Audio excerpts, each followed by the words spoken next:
Long term goal से करिए, short term goal से। अर्न, रिप्लेसमेंट और एक्सचेंज के बियॉन्ड आप एक ऑर्गेनाइजेशन में क्या एड ऑन कर सकते हैं, वो 7 दिन में अगर उस डिपो मैनेजर।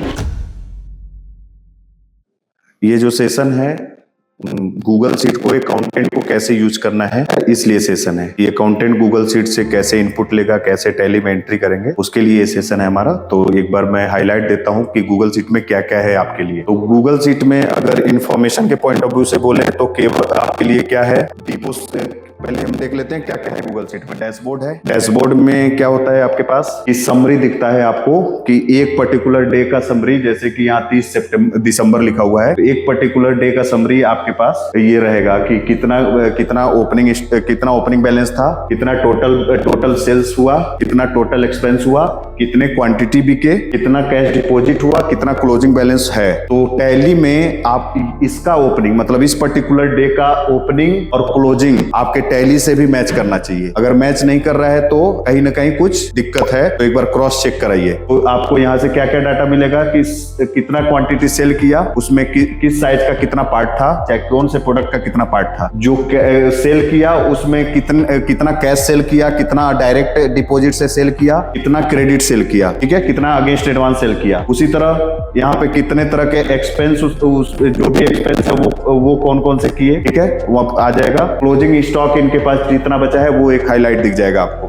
टोटल एक्सपेंस, ये एक्सपेंस और ऊपर का एक्सपेंस मैच करना चाहिए, ठीक है। तो कहने का क्या मतलब है कि आप, ये सेशन है केवल अकाउंटिंग के पर्पज से कि आपको क्या इन्फॉर्मेशन इसमें से लेना। तो एक हाईलाइट आपको मिल गया कि आज का सेल, एक पर्टिकुलर डे का सेल कितना हुआ। उसके बाद जो आपको एक्चुअल में डेटा उठाना है वो यहाँ से उठाना है, डिपोजिट से। सपोज दैट हमको सेल का एंट्री करना है, तो सेल के एंट्री में हमको क्या क्या चाहिए होता है, डेट चाहिए होता है, कस्टमर का नाम चाहिए होता है, उससे रिलेटेड कोई चालान नंबर, इनवॉइस नंबर चाहिए होता है, ठीक है, किस तरह का सेल है, कैश है, क्रेडिट है, अगेंस्ट एडवांस है, डायरेक्ट डिपॉजिट है, बैंक का ट्रांजेक्शन है, वो पेमेंट टाइप क्या था, उसका मनी कब रिसीव हुआ। अभी हम केवल हाईलाइट कर लेते हैं, उसके बाद 1 बाय 1 जिक्र करेंगे। उसके बाद साइज में क्या, कौन सा प्रोडक्ट बिका एक्चुअली में, ठीक है, प्रोडक्ट बिका तो उसका कोड क्या था, उसका ग्रेड क्या था, कितना क्वांटिटी बिका, रेट से बिका, टोटल कितना होना चाहिए। बेसिकली आपको एंट्री करने के लिए यही डेटा चाहिए होता है। ऐसा करिए कि एक स्क्रीन पे पूरा सेल आ जाए। तो डेट, कोई भी एंट्री करने के लिए डेट चाहिए होता है, कस्टमर का नाम चाहिए होता है, पेमेंट टाइप क्या है वो चाहिए होता है, उसका पेमेंट कब रिसीव हुआ था वो चाहिए होता है, डेट, क्या प्रोडक्ट बेच रहा है वो डेट, वो चीज चाहिए होता है, क्या क्वांटिटी बेच रहा है, किस रेट से बेच रहा है, यही सब चीजें चाहिए होती है। तो सपोज दैट सबसे नीचे आ जाइए 31st। सपोज दैट हमको 30 सितंबर का हमको एंट्री करना है, ठीक है। तो 30 सितंबर का इसमें क्या क्या इन्फॉर्मेशन है, कौन से कस्टमर को किस किस मोड से बेचा है, वो सारा इन्फॉर्मेशन है।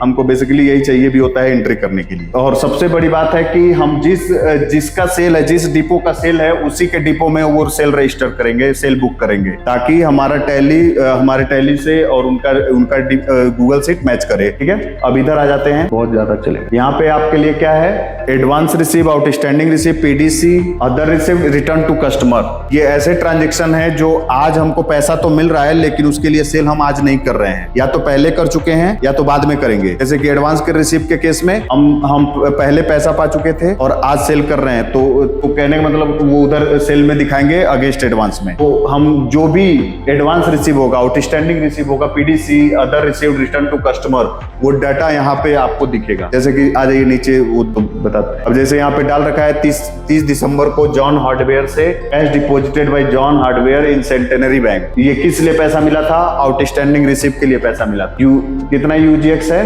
10 मिलियन। तो हम जॉन हार्डवेयर का जो भी अकाउंट लेजर बनाए हैं उसमें देखेंगे कि क्या उसका आउटस्टैंडिंग कितना पड़ा है, उससे इतने अमाउंट को एडजस्ट कर देंगे। अब इधर ये केवल मैं अभी हाईलाइट दे रहा हूँ, 1 बाय 1 अभी सारे उसको देखेंगे। ये एक्सपेंस है। एक्सपेंस में क्या क्या, एक्सपेंस एक बुक करने के लिए आपको क्या क्या चाहिए होता है, डेट चाहिए होता है, हेड ऑफ एक्सपेंस चाहिए होता है, किस हेड में उसको बुक करना है, किसको पे किया गया या किस लिए पे किया गया, वो उसका डिटेल है, उसका थोड़ा बहुत नरेशन, किसने एक्चुअली में वो खर्च किया, उसका नाम और वो अमाउंट कितना है वो। तो अकाउंटेंट को एक एक्सपेंस बुक करने के लिए ये सारी रेलेवेंट इंफॉर्मेशन चाहिए होती है। हेड ऑफ एक्सपेंस, यहाँ पे मोर देन 50 टाइप के एक्सपेंस है, उसमें से ही डिपो मैनेजर को सिलेक्ट करना होता है और आपको अकॉर्डिंगली उसको अपने अकाउंट में एंट्री करना होता है। डिपॉजिट पे आ जाइए। एक डिपॉजिट को बुक करने के लिए आपको क्या क्या चाहिए होता है, किस डेट में वो डिपॉजिट हुआ है, कौन डिपॉजिट किया है, किस बैंक में या किस माध्यम से हमको डिपॉजिट मिला है, और उसका थोड़ा बहुत नरेशन वो जो डिटेल लिख के डिपो मैनेजर देंगे तो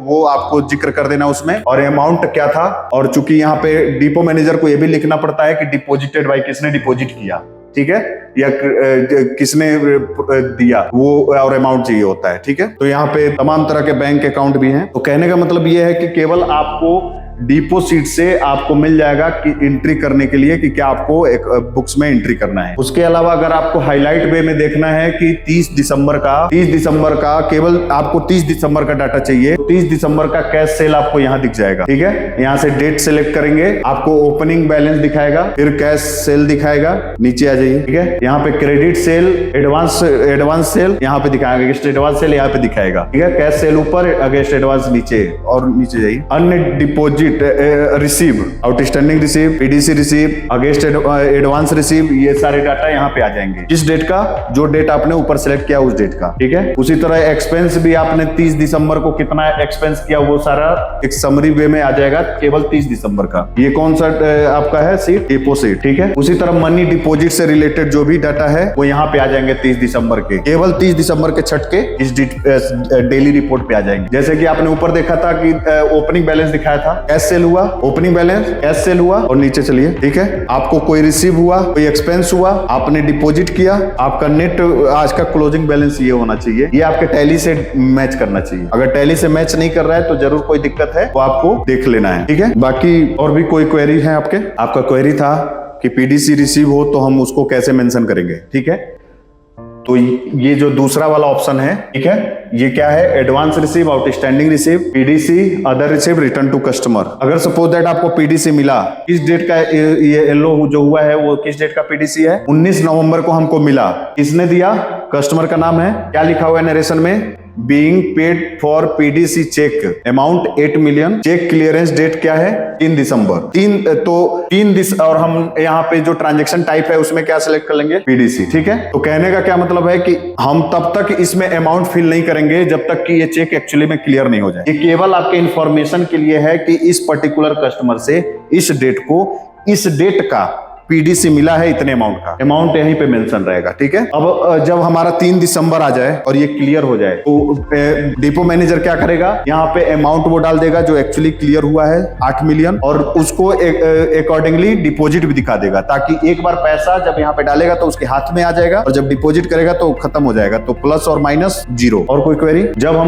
हम बेचते हैं तो यहाँ पे हमने क्या सिलेक्ट किया, पेमेंट मोड में सिलेक्ट किया क्रेडिट। क्रेडिट का मतलब है कि वो पैसा बाद में मिलेगा। तो सपोज दैट कोई, अब इधर आ जाइए, ये चारों एक ही क्लाइंट है, क्या नाम है, valley full hardware. Outstanding payment type में क्या लिखा है, आउटस्टैंडिंग रिसीव। इसका ये मतलब है कि इसको कभी ना कभी हमने उधार बेचा होगा तभी तो आउटस्टैंडिंग मिला है। तो जब बेच रहे होंगे तो पेमेंट टाइप में क्रेडिट दिखाएंगे, और जिस दिन पैसा मिलता जाएगा उस दिन सपोज दैट मान लीजिए कि हमने 25 नवंबर को बेचा था, 28 नवंबर को हमको पैसा मिला, 1 दिसंबर को मिला, 9 दिसंबर को मिला, 16 दिसंबर को मिला। मतलब जिस क्रम में उस पर्टिकुलर ट्रांजेक्शन के लिए पैसा मिलता जाएगा उस क्रम में यहाँ पे हम उसको दिखाते जाएंगे। तो 28 नवंबर को वेलफुल हार्डवेयर से पैसा मिला, ठीक है, कितना, तो कहने का क्या मतलब है, इतना पैसा हमको 28 नवंबर को मिला, ठीक है। तो उधार हम बेच देंगे, उसका पैसा इंतजार करेंगे, जब भी आएगा यहाँ पे लिख देंगे। आप भी क्या करेंगे, टैली में अपने इस पर्टिकुलर वेंडर का लेजर ओपन रखेंगे, जितना पैसा मिलता जाएगा उसके लेजर में बुक करते जाएंगे। और कोई प्रॉब्लम, परचेज फॉर रीसेल, इधर आ जाइए। सबसे पहले मैं बता दूं परचेज फॉर रीसेल होता क्या है। परचेज फॉर रीसेल का मतलब है कि हम कुछ डिपो कुछ ऐसा परचेज कर रहा है जिसको वो फिर से बेचेगा। सपोज दैट डिपो को कोई पर्टिकुलर प्रोडक्ट बेचना था। कभी कभी क्या होता है कि हम अगर 10 प्रोडक्ट हम बेच रहे हैं और कस्टमर को नीड है 11 प्रोडक्ट, तो एक प्रोडक्ट अगर हमारे पास नहीं रहता है तो हम किसी और से परचेज करके उसको बेचते हैं। तो कहने का क्या मतलब है कि जब वो परचेज करेगा तो वो परचेज अपना एक्सपेंस नहीं दिखाएगा, उसको एज ए डिपोजिट दिखाएगा, ताकि उसके एक्सपेंस परसेंटेज में भी हाई ना हो, क्योंकि एक्चुअली में वो उसका एक्सपेंस नहीं है, वो खरीद क्यों रहा है, क्योंकि वो बेचेगा। तो कहने का तो जो भी परचेज फॉर रीसेल जैसे ट्रांजेक्शन है तो वो ट्रांजेक्शन होते हैं कि वो कस्टमर खरीद इसलिए रहा है कि वो बेचेगा किसी को, वो डिपो मैनेजर, ठीक है, उसको क्या है कि वो उसको डिपॉजिट में दिखाना होता है एज अ डिपॉजिट। डिपॉजिट का मतलब है कि उसके पास से पैसा चला जाएगा, फिर जब वो बेचेगा उस प्रोडक्ट को तो पैसा वो वहां पे दिखाएगा, ठीक है, सेल में दिखाएगा। तो वो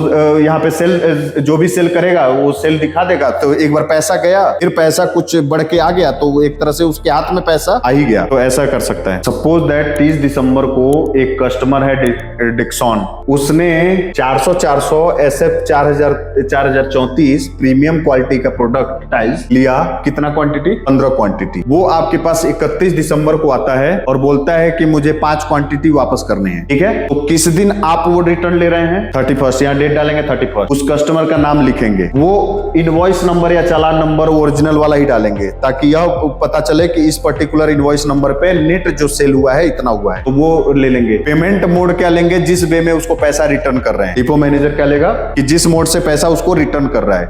मनी रिसीव डेट, वो और जिस दिन एक्चुअली में उसके लिए पैसा रिसीव हुआ था वो डेट लेगा, तो 30 दिसंबर ही लेगा। प्रोडक्ट वो डाल देगा जो एक्चुअली में रिटर्न आ रहा है। ऐसा नहीं है कि बेचा कुछ और है रिटर्न कुछ और ले रहा है, ऐसा बिल्कुल पॉसिबल नहीं है ना। तो वो प्रोडक्ट डिटेल वही डाल देगा और -5 यहाँ डालेगा। माइनस इसलिए डालेगा जब वो बेच रहा है तो उसके पास से माल जा रहा है तो हम प्लस में लिख रहे हैं, तो जब आएगा तो जाहिर सी बात है रिवर्स में लिखेंगे, माइनस लिखेंगे इसको, ठीक है। और रेट वही डालेगा जो एक्चुअली में उसने बेचा था। ऐसा नहीं कि 43,000 का बेच के 45,000 डाले। तो ये भी आपको देखना है। देखिए ये सारी चीजें इसीलिए लिखवाई जाती हैं, ये सारी चीजें इसीलिए लिखवाई जाती हैं ताकि कोई ऐसा ना हो कि 40,000 का बेच के 45,000 में वापसी ले रहा हो। आपके साथ ये कर सकता है अकाउंटेंट, 40,000 का एक्चुअली में बेचा हो लेकिन जब रिटर्न कर रहा हो तो 45,000 लिख रहा हो। तो माइनस यहाँ लिखेंगे, प्लस यहाँ लिखेंगे, तो यहाँ पे क्या हो जाएगा? माइनस। तो इसीलिए इसको माइनस में करने के लिए क्वांटिटी माइनस करेंगे तो प्लस जब हो रहा है तो वो जा रहा है, माइनस जब होगा तो वो आपके स्टॉक में जुड़ेगा, और यहाँ पे प्लस रखेंगे तो यहाँ माइनस जाएगा। नेट फिगर आपका जो अमाउंट यहाँ से माइनस दिखाएगा वो तो उतना नेट फिगर आप इस पर्टिकुलर ट्रांजेक्शन के लिए आपने मिला, ऐसा दिखेगा। रिटर्न एक्सचेंज सबसे पहले समझ में आता है, ठीक है। रिटर्न का मतलब है कि कस्टमर 10 लेके गया और उसमें से कल 2 रिटर्न कर रहा है। तो रिटर्न का केस वो मैंने आपसे जिक्र कर दिया, ठीक है। रिप्लेसमेंट का केस क्या है? रिप्लेसमेंट का केस क्या है कि प्रोडक्ट सेम है लेकिन वो उसमें किसी कारण से वो बोल रहा है कि इसको आप मुझे रिप्लेस करके दे, तो सेम प्रोडक्ट वो उठा रहा है। तो सेम प्रोडक्ट उठाएगा तो आपको यहाँ कुछ नहीं करना है, एज इट छोड़ देना, कुछ करना ही नहीं है, क्योंकि रिप्लेसमेंट का केस ये है कि सेम प्रोडक्ट रिप्लेस हो रहा है। और एक्सचेंज का केस ये है कि प्रोडक्ट कोई और वापस कर रहा है और ले कोई और जाएगा। तो जो वापस कर रहा है उसको माइनस में एंट्री कर दीजिए और जो ले जा रहा है उसको प्लस में एंट्री कर दीजिए, दैट्स इट। लेकिन यही है कि पैसा एक्चुअली में आ गया हो, इसका भी ख्याल रखना है। ऐसा नहीं हो कि सपोज दैट मान लीजिए यही प्रोडक्ट एट ऑल रिटर्न हो रहा है लेकिन यहाँ पे 45,000 लिख दिया तो ये अमाउंट बढ़ जाएगा माइनस में, लेकिन जब वो ले जा रहा है तो ये अमाउंट और ये अमाउंट मैच नहीं करेगा। तो कहने का मतलब है कि वो मैच करना चाहिए। या तो सपोज दैट मान लीजिए ये 6,45,000 का है, 6,45,000 का, वो अब जो ले जा रहा है वो 7 लाख का है, तो बाकी जो 55,000 है वो दे के चला जाए, कोई दिक्कत नहीं। हम उसको मतलब कुल मिला के कहने का मतलब ये है, एक्सचेंज इंक्लूड 2 ट्रांजेक्शन, एक रिटर्न और एक नया सेल। तो एक रिटर्न का एंट्री कर देना है और एक नया सेल का एंट्री कर देना है, खत्म। और कुछ अब एडिशनल चीज मैं आपको बता दूं। अब क्या है कि अभी क्या था, रिप्लेसमेंट वाला केस था। तो रिप्लेसमेंट के केस में मैंने बोला कि सेम अगर प्रोडक्ट रिप्लेस हो रहा है, देखिए रिप्लेस और एक्सचेंज में फर्क होता है यही कि रिप्लेसमेंट के केस में हम सेम प्रोडक्ट रिटर्न करते हैं, सेम प्रोडक्ट लेते हैं। तो उस केस में डिपो मैनेजर को तब तक कोई एंट्री नहीं करना है जब तक कि प्रोडक्ट में कोई फॉल्ट ना हो। अगर कभी कभी क्या होता है कि बॉक्स है, आपको दिख रहा है फ्रेश बॉक्स है लेकिन कस्टमर को दिख रहा है कि वो ओल्ड दिख रहा है मुझे, तो इसलिए कस्टमर वापस कर रहा है। तो इस केस में क्या है कि कोई उसमें टूटा फूटा डैमेज टाइप का कोई कंसर्न नहीं है, तो आपको एट ऑल कोई एंट्री नहीं करना है डिपो मैनेजर को, ठीक है। लेकिन एक केस बनता है कि वो रिप्लेस इसलिए कर रहा है क्योंकि वो ब्रेक था, ठीक है। तो रिप्लेसमेंट का तो कोई एंट्री नहीं करना है लेकिन ब्रेकेज का तो एंट्री करना ही पड़ेगा, ठीक है। तो यहाँ पे आपको डैमेज रिपोर्टिंग का एंट्री करना ही पड़ेगा उस प्रोडक्ट के लिए। और आप यहाँ पे नरेशन में लिखेंगे, रिमार्क में लिखेंगे कि हमको ये डैमेज कब मिला, जब कस्टमर ने हमको रिटर्न किया डैमेज बताकर, तब हमको पता चला कि हम डैमेज है। तो जब तक कि डैमेज नहीं है, ब्रेक नहीं है, तब तक आपको रिप्लेसमेंट का कोई एंट्री नहीं। लेकिन डैमेज के केस में रिप्लेस हो रहा है तो आपको डैमेज का एंट्री तो एटलीस्ट करना ही पड़ेगा कि किस लिए वो रिटर्न किया था, रिप्लेस किया था एक्चुअली, ठीक है। और क्या था, क्रेडिट सेल। देखिए कंपनी की पॉलिसी है कि कोई भी डिपो, चाहे तंजानिया का, युगांडा का, केन्या का, बिना परमिशन का क्रेडिट सेल नहीं करेगा। अगर उसको क्रेडिट सेल करना है तो जो भी ऑथराइज पर्सन है, जो भी ऑथराइज रिस्पॉन्सिबल पर्सन है, उससे वो परमिशन लेगा, तब वो क्रेडिट सेल करेगा। तो क्रेडिट सेल अगर कोई डिपो कर रहा है तो एटलीस्ट उससे एज ए अकाउंटेंट आपको क्वेरी करना है कि इस क्रेडिट सेल के लिए आपने परमिशन किससे लिया था। और जब वो बोले, सपोज दैट मान लीजिए तंजानिया में आप बैठे हैं और बोला करण सर ने बोला, तो आप नरेशन में लिख दो, as per the discussion with the depot manager he told me he has a permission with from the Karan sir. तो कहने का क्या मतलब है कि इससे ना हर चीजें अगर वो, जैसे यहाँ पे कुछ डिपो मैनेजर हैं जो पहले के प्रोसेस उस पे चल आ रहे हैं, वो बिना पूछे क्रेडिट सेल कर देते हैं, जबकि कंपनी की पॉलिसी है कि हमको क्रेडिट सेल नहीं करना है।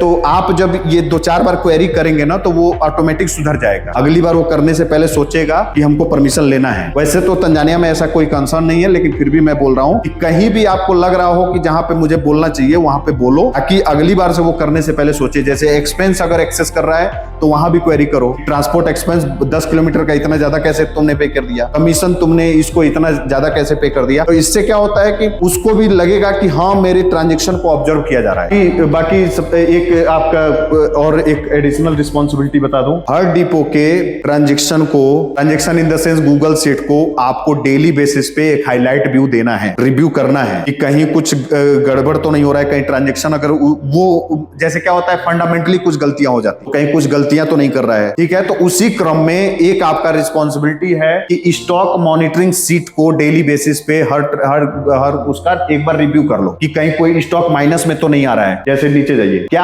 आपके हिसाब से फंडामेंटली कभी स्टॉक माइनस में जा सकता है? नहीं जा सकता है। ये माइनस में गया है तो ये आपकी आपकी रिस्पॉन्सिबिलिटी नहीं है कि इसको आप प्लस कराइए चाहे, लेकिन एटलीस्ट उसको एक बार रिमाइंड करा दीजिए कि तुम्हारा स्टॉक माइनस में है, उसको देख लो कहीं कुछ तुमने गलती किया है, ठीक है। जब ये डेली बेसिस आप ऑब्जर्व करते रहोगे ना तो गलती, जैसे क्या है कि 1 महीने बाद कोई गलती सुधारने जाएंगे तो हमको 1 महीने का डाटा रिव्यू करना पड़ेगा। अगर हर दिन का गलती अगर सुधारेंगे ना तो 1 ही दिन का डाटा हमको रिव्यू, ठीक है। तो उसी वे में आपका भी यही रिस्पॉन्सिबिलिटी है कि आपको भी गूगल शीट हर दिन मेंटेन करना है और हर दिन बैलेंस मैच कराना है, ओपनिंग और क्लोजिंग। कहीं भी मिसमैच आए तो कम से कम आपको 1 ही दिन का डाटा रिव्यू करना पड़ेगा। अगर वही हफ्ते दिन बात करेंगे तो हफ्ते दिन का पूरा डाटा रिव्यू करना पड़ेगा कि माइनस शुरू कहां से हुआ, चाहे कम कहां से दिखाना शुरू हुआ। तो उसी तरह आप डेली इसको एक हाईलाइट व्यू देख सकते हैं, ठीक है। देखिए, ठीक है, अगर कहीं माइनस दिख रहा है तो आप उसको बोलिए कि तुम्हारा ये पर्टिकुलर प्रोडक्ट माइनस में दिखा रहा है, उसको एक बार रिव्यू कर लो। तो डेली करेंगे तो एटलीस्ट उसको ये रहेगा कि हाँ एक बार रिव्यू कर लेते हैं, कहीं ऐसा तो नहीं कोड कोई और सिलेक्ट करना था, कोई और सिलेक्ट हो गया है। तो ये आपका रिस्पॉन्सिबिलिटी एक है। स्टॉक इनवर्ड आउटवर्ड भी आपको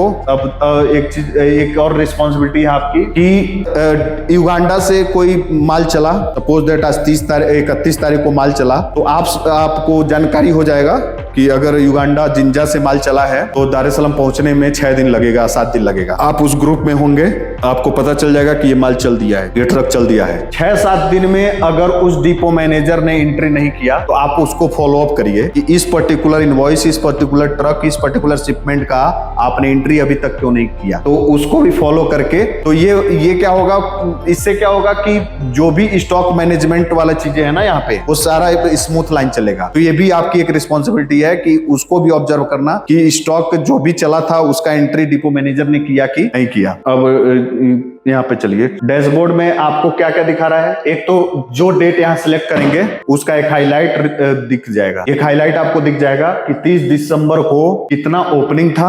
अब ये ओपनिंग देखिए माइनस में तो आ नहीं सकता ना, कहीं ना कहीं इसने गलती किया है, ठीक है, वो ढूंढ रहा है, ठीक है। टोटल सेल कितना किया, टोटल क्वांटिटी कितना सेल हुआ, उस क्वांटिटी में किसका कितना पार्ट था, जैसे कि 400 का 557 था, इसका इतना था, इसका इतना था, ठीक है। टोटल एक्सपेंस कितना किया, उस एक्सपेंस का बाइफरकेशन क्या है, उस एक्सपेंस में परसेंटेज कितना चल रहा है। जैसे आप पूछ सकते हो कि फैसिलिटेशन इतना कैसे पे कर दिया भाई, 38% आज के खर्चे का 38% फैसिलिटेशन पे खर्च कर दिए, 46% तुमने ट्रांसपोर्ट पे खर्च कर दिए।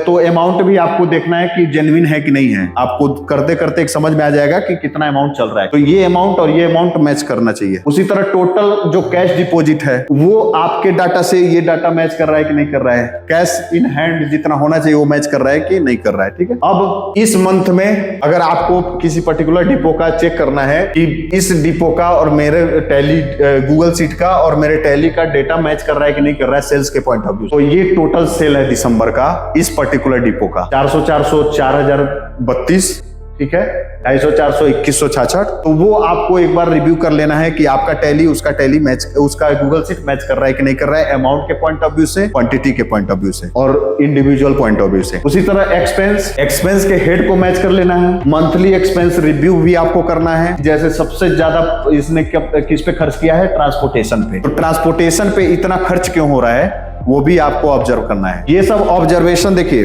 ये सब ऑब्जर्वेशन आप मुझे बताएंगे, मैं उसको फॉरवर्ड करूंगा कि इतना क्यों हो रहा है। ठीक है, आपको पर्सनली हर चीज में आप इन्वॉल्व होंगे तो प्रॉब्लम हो जाएगा, तो मुझे आप फॉरवर्ड करेंगे, ये सब कंसर्न मैं डील कर लूंगा। लेकिन ये कंसर्न चूंकि डे टू डे एंट्री आप कर रहे हो तो आपको ज्यादा जानकारी में आएगा। ठीक है, तो ये सारी चीजें, तो ये सारा एक्सपेंस देख लीजिए कि जितना ये दिखा रहा है उतना ही एक्सपेंस मैंने बुक किया है कि नहीं किया है, तो वो सारी चीजें कुल मिला के देखिए। जिस दिन आपने ये और ये मैच कराते चले गए, बाय डिफॉल्ट सारा मैच कर रहा है तभी ये मैच कर रहा है, तो केवल आपको फोकस मतलब एंट्री पे तो करना ही है, लेकिन फोकस के मतलब मैक्सिमम इस पे करना है कि मेरा बैलेंस उसका बैलेंस मैच कर रहा है कि नहीं कर रहा है। जैसे कि यहाँ पे क्या है कि 3 हमारे सेल्स पर्सन है, हमने उनको इंडिविजुअली टारगेट दिया है 2000, 3000 और 2000, टोटल हमने टारगेट दिया है 7000। वो 7000 उसने अचीव किया कि नहीं किया, वो उसका यहाँ पे प्रोग्रेस बार दिखाएगा, तो वो भी, वो खैर आपका पॉइंट नहीं है, वो सेल्स जो कराते हैं उनका पॉइंट है, तो फिर भी मैं एक बता दे रहा हूं। फिर अगर किसी डिपो को देखना है कि उसके पास किस पर्टिकुलर कोड का कितना स्टॉक पड़ा है, वो यहां से चेक कर सकता है। अगर डायरेक्ट किसी सीट पे जाना है आपको, तो आप यहां से लिंक क्लिक करके डायरेक्ट सीट पे जा सकते हैं। तो ऐसे फीचर्स हैं जो खैर आपको जरूरत नहीं है, लेकिन फिर भी आपके जानकारी में होने चाहिए। उसी तरह जितना अमाउंट हमको मिला उसमें से उसने 97% इतना सेल किया, बाकी उसने खर्च कर दिया। ठीक है, तो वो खैर ये भी आपके जरूरत का नहीं है कि आप इसके पार्ट रहेंगे, तो आपको जानकारी में होना चाहिए। तो और कोई क्वेरी है? देखिए, पहले दिन आप जाएंगे तो सबसे पहले ही दिन जाते ही आपको काम पे नहीं बैठ जाना है। जो भी एग्जिस्टिंग पर्सन है उनको 2-3 दिन उनके साथ रह के चीजों को ऑब्जर्व करना है। रोल एंड रिस्पॉन्सिबिलिटी उनसे, जो चीजें मेरे पार्ट से है मैं आपको बता दे रहा हूँ, जो चीजें वहां पे हो रही है वो बताएंगे। रोल एंड रिस्पॉन्सिबिलिटी आपको वो एक्सप्लेन करेंगे। ठीक है, क्या क्या डाटा वो दे रहे हैं उसको प्रॉपर आप रिकॉर्ड करके, हो सके तो मेल के थ्रू उनसे ले लीजिए, या हो सके तो कागज पे लिखवा के आप भी साइन करिए कि मैंने इनसे लैपटॉप लिया, मैंने इनसे एक पेन ड्राइव लिया, पेन ड्राइव में ये डाटा है, लैपटॉप में कंपनी से रिलेटेड ये डाटा है, टैली यहाँ तक अपडेट है। वो सारी चीजें आप एक बार क्रॉस चेक कर लीजिए अपने, भले ही हफ्ते दिन लग जाए, 10 दिन लग जाए हैंडओवर लेने, कोई प्रॉब्लम नहीं है, लेकिन हैंडओवर एकदम प्रॉपर ढंग से लेना है उस एग्जिस्टिंग पर्सन से, उससे सारा जो भी चीजें हैं समझ लेना है। आप उसमें क्या एड ऑन कर सकते हैं वो आप हमें सजेस्ट कर सकते हैं, हम और उसको एड ऑन करेंगे। और मतलब हैंडओवर के पॉइंट ऑफ व्यू से अगर मैं कहूं तो आपको हर एक चीज पॉइंट मतलब रिकॉर्ड करके ही हैंडओवर लेना है। ठीक है, वो आपके सेफ्टी के लिए है। टैली कहां तक मेंटेन है, किस डेट तक टैली में आप जाएंगे तो डे बुक जब खोलेंगे तो आपको वैसे ही पता चल जाएगा कहां तक टैली मेंटेन है, तो वो भी लिख लेना है। अगर टैली मान लो दिखा रहा है 27 दिसंबर तक मेंटेन है, लेकिन 27 दिसंबर तक हो सकता है सेल ना मेंटेन हो, परचेज केवल मेंटेन हो, या दोनों मेंटेन नहीं हो, केवल डिपोजिट और विड्रॉ मेंटेन हो, तो वो सारी चीजें एक बार आप ऑब्जर्व कर लीजिएगा अपने लेवल से कि क्या मेंटेन है क्या मेंटेन नहीं है, उस हिसाब से हैंडओवर। हाँ, अगर इतना डीप नहीं जाना चाहते तो एटलीस्ट उस दिन का बैकअप ले लीजिए जिस दिन आप हैंडओवर ले रहे हैं मेल में, ताकि वो बाद में ये ना कह सके कि मैंने तो इसको 27 दिसंबर तक कंप्लीट अपडेट करके दिया था टैली। तो आपके पास एक मेल रहेगा जिसमें आप दिखा सकें भाई डाटा तो आपने यही दिया था, देखिए कितना अपडेट है। ठीक है, तो कहने कोई भी ब्लेम गेम की बात नहीं है, बात यह है कि जो भी कुछ आप रिस्पॉन्सिबिलिटी टेक ओवर करने जा रहे हैं उसको एक प्रॉपर तरीके से टेक ओवर करिए। और आपको हमेशा इस बात का ध्यान देना है कि जितना आपको बोला गया है उतना तो करना ही है, उसके बियॉन्ड आप एक ऑर्गेनाइजेशन में क्या एड ऑन कर सकते हैं वो आपका पार्ट है। मेरे को यहाँ ज्वाइन कराने से पहले कभी नहीं बोला गया कि आपको इस तरह डील करना है लोगों से। ठीक है, आपको ट्रेनिंग देना है, लेकिन मेरे को लगा कि भाई जरूरत है, ये ऑर्गेनाइजेशन की जरूरत है, तो मैंने ये चीजें एड ऑन किया।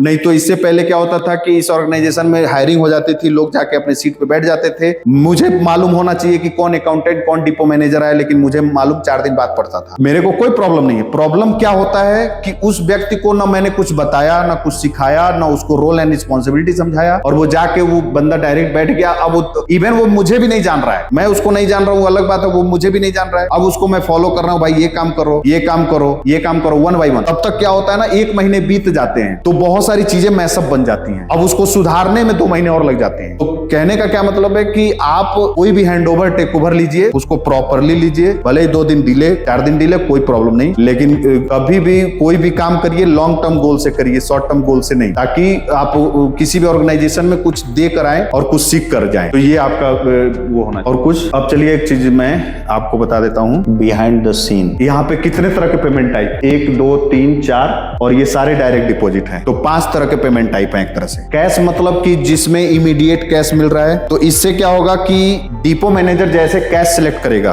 उसके हाथ में पैसा दिखने लगेगा। डिपो मैनेजर जैसे कैश के मतलब इन तीनों के अलावा कोई भी सिलेक्ट करेगा ना, उसके हाथ में पैसा दिखने लगेगा। ये तीनों अगर सिलेक्ट करेगा तो उसके हाथ में पैसा नहीं दिखेगा। तो ये मतलब 1 और 2 ऑप्शन अगर सिलेक्ट करेगा तो उसके हाथ में पैसा इमीडिएट दिखेगा, और ये तीनों सिलेक्ट करेगा तो तब तक नहीं दिखेगा जब तक कि एक्चुअली में पैसा रिसीव ना हो जाए। ठीक है, तो कहने का मतलब जो यहाँ पे ट्रांजेक्शन यहाँ पे रिकॉर्ड करता है, अगर वो इन तीनों को सिलेक्ट करता है तो उसके हाथ में पैसा अभी नहीं दिख रहा है। तो केवल इसके और इन सब के लिए पैसा उसके हाथ में दिखेगा। उसके हाथ में पैसा इन तीनों के लिए कब दिखेगा? जब वो यहाँ पे रिसीव करेगा। ठीक है, जब वो यहाँ पे रिसीव दिखाएगा कि मुझे इस पर्टिकुलर ट्रांजेक्शन के लिए या तो एडवांस रिसीव हुआ है या आउटस्टैंडिंग रिसीव हुआ है, और अगर पीडीसी है तो पीडीसी का अमाउंट उसके हाथ में कब दिखेगा? जब वो यहाँ अमाउंट डालेगा उस डेट को जिस दिन पीडीसी रिडीम क्लियर हुआ। तो कैश ट्रांजेक्शन के लिए यहाँ से पैसा ऐड हो गया, अन्य जो रिसीव है वो उसका यहाँ पैसा रिसीव हुआ। तो दो सेक्शन